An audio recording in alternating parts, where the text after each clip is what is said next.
غربا غربا غربا غربا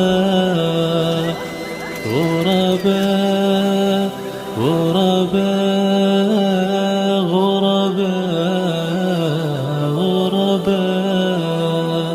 جب غزوہ بدر میں مشرکین مکہ شکست کھا کر بھاگے اور اپنے 70 مردوں کو اور 70 قیدیوں کو پیچھے چھوڑ کر وہ مکے کی طرف بختوت کی طرح بھاگے، انہیں چھوڑ کر کے بھاگے، ان کے سینے غم و الم سے پھٹ چکے تھے. اس کا بدلہ لینے کے لیے ان کفار و مشرکین مکہ نے دوسرے سال تیاری کی اور پھر مدینہ منورہ پر چڑھائی کی. نبی علیہ السلام نے بھی فوج کی تیاری کی، اور جب آپ کو خبر ہوئی تو مدینے سے باہر مسلمانوں کو لے کر کے نکلے، اور میدان احد میں سن 3 ہجری کے اندر مسلمانوں اور کافروں کی گھمسان لڑائی ہوئی. مسلمان آگے بڑھ بڑھ کر اپنے جانوں کو اللہ کی راہ میں قربان کر رہے تھے. بلاخر مشرکین شکست کھا کر کے بھاگ کھڑے ہوئے. نبی کریم صلی اللہ علیہ وسلم کے بہادروں کے سامنے ان کی طاقت و قوت بالکل ختم ہو چکی تھی. مسلمانوں نے ان کا پیچھا کیا اور انہیں کھدیڑنا شروع کیا. اچانک حضرت خالد ابن ولید رضی اللہ تعالیٰ عنہ جو غزوہ احد کے موقع پر مسلمان نہیں ہوئے تھے، ان کے انڈر میں کئی سو گھڑ سواروں کے سپہ سالار تھے، اور ہمیشہ وہ اس تاک میں اور اس گھات میں بیٹھے لگے رہتے تھے کہ کس طرح سے موقع ملے اور میں اپنے گھڑ سواروں کو آگے بڑھا کر مسلمانوں کو پیچھے سے حملہ کروں. چنانچہ جب مسلمانوں نے مشرکوں کو کھدیڑنا شروع کیا اور احد کی طرف سے انہیں پہاڑیوں کے پیچھے تک ڈھکیل کے لے گئے، ادھر حضرت خالد ابن ولید جو اسی گھاٹ میں بیٹھے ہوئے تھے، انہوں نے پیچھے سے پہاڑی گھوم کر کے حملہ کر دیا اور سواروں نے زوردار نعرہ مارا. حضرت خالد ابن ولید کے سواروں نے زوردار نعرہ مارا. مشرکین جو بھاگ رہے تھے انہوں نے آواز پہچان لی. مشرکوں کی ایک عورت نے جھنڈا اٹھا لیا. مشرکوں کی ایک عورت جو عورت بھی وہ لے کے آئے تھے، اس نے جھنڈا اٹھا لیا جو گر چکا تھا اور اٹھا کر اوپر بلند کر دیا. پھر کیا تھا، بھاگتے ہوئے مشرکین کے قدم رک گئے، بکھرے ہوئے مشرکین پھر جمع ہو گئے اور کفار کے قدم جم گئے، اور یوں مسلمان چکی کے 2 پاٹوں کے بیچ میں آ گئے. ایک طرف ادھر سے کفار و مشرکین اور پیچھے سے حضرت خالد ابن ولید جو مشرکوں کے سپہ سالار تھے ان کا، اور مسلمان بیچ میں پس گئے. اس وقت رسول اللہ صلی اللہ علیہ وسلم مسلمانوں کے پیچھے تشریف فرما تھے، اور آپ کے ساتھ صرف 7 انصاری صحابی اور 2 مہاجر قریشی صحابی موجود تھے. صرف 7 آدمی 9 آدمی تھے اور ایک نبی کریم صلی اللہ علیہ وسلم تھے.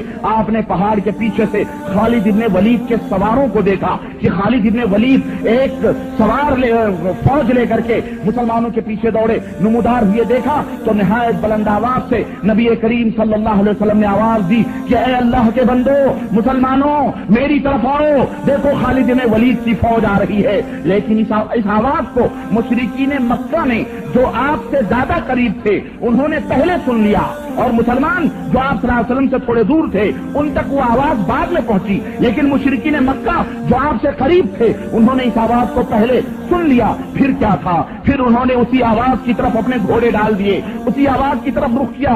اب کیا تھا، انہیں اپنی خواہش پوری ہوتی ہوئی نظر آئی. شمع رسالت کو بجھانے کی آرزو میں وہ خوب جوش سے حملہ آور ہوئے، آپ پر تابڑتوڑ حملہ کرنا شروع کیا. مشرکوں نے شروع کر دیا حملہ. مسلمان فوج ذرا دور نکل چکی تھی، ان کے آنے میں دیری ہو رہی تھی. ادھر مشرکین کی یہ کوشش تھی کہ مسلمانوں کے پہنچنے سے پہلے نبوت کے اس چراغ کو گل کر دیا جائے، محمد الرسول اللہ صلی اللہ علیہ وسلم کی ٹکا بوٹی اڑا دی جائے.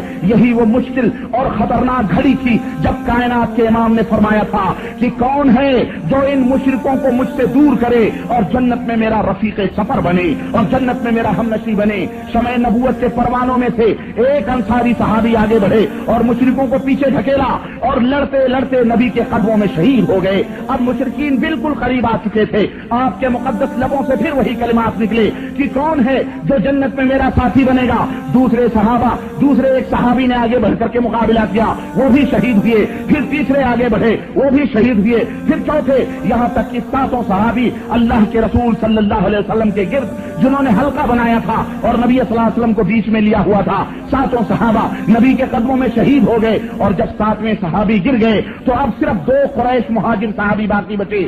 ایک حضرت طلحہ ابن زبیر تھے تو دوسرے سعد بن ابی وقاص تھے. اب مشرکوں نے حملہ تیز کر دیا اور میدان کو خالی دیکھ کر نبی کریم صلی اللہ علیہ وسلم کو نشانہ بنایا. نتیجتاً آپ کو ایک پتھر آ کر کے لگا, ایک ظالم نے پتھر اٹھا کر کے پھینکا جس سے آپ پہلو کے بل گر پڑے اور آپ کا وہ نچلا اور داہنا رباعی دانت ٹوٹ گیا, نچلا ہونٹ بھی پھٹ گیا اور خون کا فوارہ آپ کے ہونٹ مبارک سے نکل پڑا. یہ پتھر عتبہ بن ابی وقاص نے مارا تھا. ایک بھائی سعد بن ابی وقاص تھا جو نبی رحمت صلی اللہ علیہ وسلم جس کی حفاظت اپنی جان کھیل کر کے کر رہا تھا, لیکن کفار و مشرکین کی طرف ایک دوسرا بھائی تھا عتبہ بن ابی وقاص تھا جو مشرک تھا. اس نے نبی کریم صلی اللہ علیہ وسلم پر پتھر مارا تھا.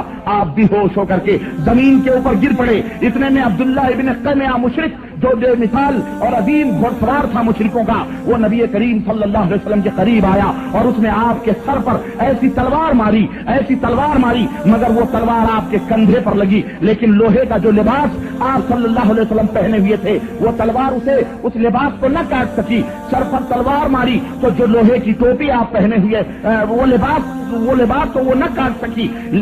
البتہ ایک مہینے تک اللہ کے نبی صلی اللہ علیہ وسلم نے, اور بلکہ ایک مہینے سے زائد مدت تک آپ صلی اللہ علیہ وسلم اپنے کندھے میں تکلیف محسوس کر رہے تھے. پھر اس نے دوبارہ حملہ کیا اور نبی کریم صلی اللہ علیہ وسلم کے چہرے مبارک پر آنکھ کے نیچے جو یہ ہڈی ہے اس ہڈی پر حملہ کیا, لیکن وہ ہڈی بھی چونکہ آپ لوہے کی ٹوپی پہنے ہوئے تھے اور زنجیریں لوہے کی ٹوپیوں کی پورے چہروں کے اوپر لٹک رہی تھی, اس لیے وہ تلوار انہی زنجیروں پر لگی. چنانچہ اس زنجیروں کی دو کڑیاں آپ صلی اللہ علیہ وسلم کے رخسار مبارک میں آپ کے گالوں میں دھس گئی.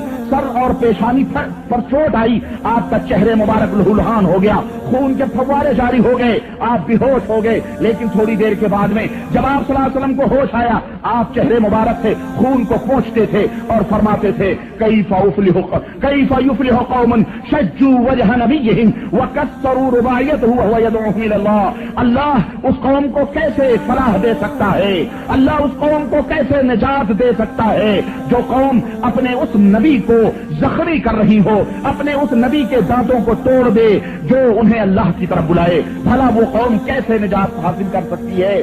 ابھی زبانیں محمد الرسول اللہ صلی اللہ علیہ وسلم سے یہ کلمات ادا ہی ہوئے تھے کہ حضرت جبریل آیت کریمہ اللہ نے وحی کی اور آیت کریمہ نازل فرمائی لیس لک من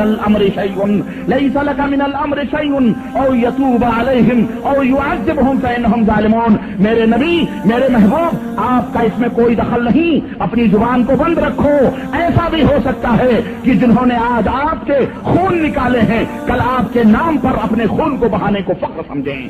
ایسا بھی ہو سکتا ہے کہ جو آج آپ کے دشمن ہیں کل آپ کے دیوانے بن جائیں. یہ اللہ کی مرضی ہے, آپ کا اس میں کوئی دخل نہیں ہے. اللہ چاہے تو انہیں معاف فرما دے, اللہ چاہے تو ان کی توبہ کو قبول کر لے, اور چاہے تو ان کو جنت الفردوس میں جگہ عطا فرمائے. آپ اپنی زبان کو بند رکھیں, اس میں آپ کا کوئی دخل نہیں. ادھر حضرت طلحہ اور ادھر حضرت سعد بن ابی وقاص جان پر کھیل کھیل کر اپنے نبی کی حفاظت کر رہے تھے. حضرت سعد بن ابی وقاص نے اس قدر تیر چلائے کہ نبی علیہ السلام نے اپنے سرکش کے تیر ان کے لیے بکھیر دیے اور آقا رحمت فرماتے جاتے تھے سعد یہ تیر لو, تیر چلاؤ, میرے ماں باپ تم پر قربان ہو. سعد میرے ماں باپ تم پر قربان ہو, یہ تیر چلاؤ, یہ میرے سرکش کے تیر ہیں, ان کافروں کو مجھ سے دور ہٹاؤ. حضرت طلحہ نے بے جگری سے دشمنوں کا مقابلہ کیا. تقریباً 39 زخم حضرت طلحہ ابن زبیر کے جسم پر لگے, اور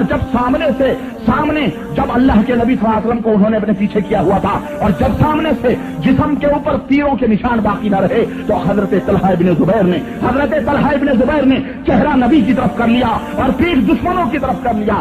آقا رحمت نے فرمایا کہ طلحہ, اللہ اور اس کا رسول تم سے راضی ہو, تم نے پیٹھ میری طرف ان کی طرف کیوں کر لی؟ کہنے لگے آقا جسم کے اوپر اب زخم کھانے کی تاب نہیں رہی, لیکن پیٹھ تو بھی خالی ہے زخموں سے. آقا آپ میرے سائے میں رہیں, کہیں ایسا نہ ہو کہ دشمنوں کا تیر لگے اور آپ کا کام تمام ہو جائے. آقا رحمت صلی اللہ علیہ وسلم کی حفاظت کرتے کرتے ایک ظالم نے تلوار ماری. حضرت طلحہ ابن زبیر نے اس تلوار کے مار کو اپنے ہاتھوں پہ روکا, انگلیاں زخمی ہو گئیں, انگلیاں شل ہو گئیں اور زبان سے سی کا لفظ نکلا، آپ کی زبان سے سی کا لفظ نکلا، تو نبی کریم نے فرمایا طلحہ اگر سی نہ کہتے اور بسم اللہ کہہ لیتے تو فرشتے تمہیں آسمانوں میں اٹھا لیتے، فرشتے تمہیں آسمانوں میں اٹھا لیتے اور لوگ دیکھتے رہتے۔ چنانچہ یہی وہ مشکل اور عظیم ترین گھڑی تھی جب اللہ نے اپنے حبیب جناب محمد الرسول اللہ صلی اللہ علیہ وسلم کی حفاظت کے لیے حضرت جبریل امین سید الملائکہ کو اور حضرت میکائیل علیہ السلام دونوں کو اس لڑائی کے اندر بھیجا اور خوب لڑائی ہوئی۔ اسی دوران ایک کافر نے شور کر دیا جب محمد الرسول اللہ صلی اللہ علیہ وسلم احد کی اس گھاٹی میں بے ہوش ہو کر کے پڑے ہوئے تھے، اس وقت ایک کافر نے شور کر دیا اور اس نے مدینے کے اندر آواز دی کہ اے مدینے کے لوگوں خوش ہو جاؤ، اے مشرکوں کافروں خوش ہو جاؤ، ہم خوشخبری دے رہے ہیں کہ محمد الرسول اللہ کو ذبح کر دیا گیا ہے، محمد الرسول اللہ کو شہید کر دیا گیا ہے۔ یہ خبر تیزی سے پھیل گئی۔ مسلمان جو بے جگری سے لڑ رہے تھے، مسلمان جو لڑائیوں میں مشغول تھے، جب انہوں نے یہ خبر سنی ان کے حوصلے پست ہو گئے۔ کسی نے احد کی گھاٹی کی پناہ لی، کوئی مدینہ منورہ جا پہنچا، کتنوں نے لڑائی چھوڑ دی۔ عمر جیسا جلیل القدر صحابی اور عمر جیسا مرد میدان، اس نے بھی تلوار چھوڑ دی اور کھڑے ہو گئے بے حد و حرکت اور حیران و شبر، اور کہنے لگے اور لوگوں نے یہ کہنا شروع کیا اب کس کے لیے لڑیں،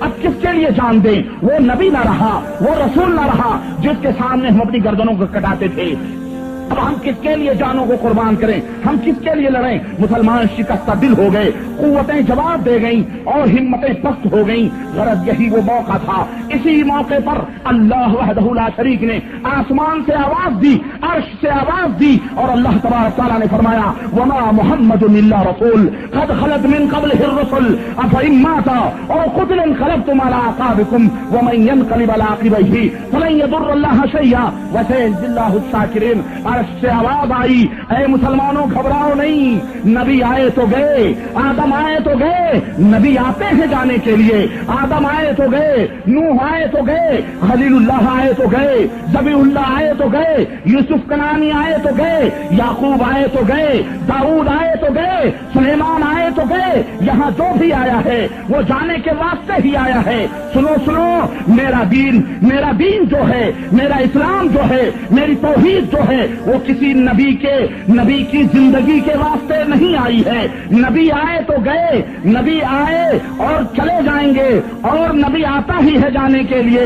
جب تک آفتاب و مہتاب ہے نبی تو آئیں گے اور جائیں گے، لیکن مسلمانوں سنو سنو، رب کا جو دین ہے وہ قیامت کی صبح تک باقی رہے گا، وہ قیامت کی صبح تک باقی رہے گا، وہ مٹنے کے لیے نہیں آیا ہے، وہ نہ اللہ کا دین ختم ہونے کے لیے نہیں آیا ہے۔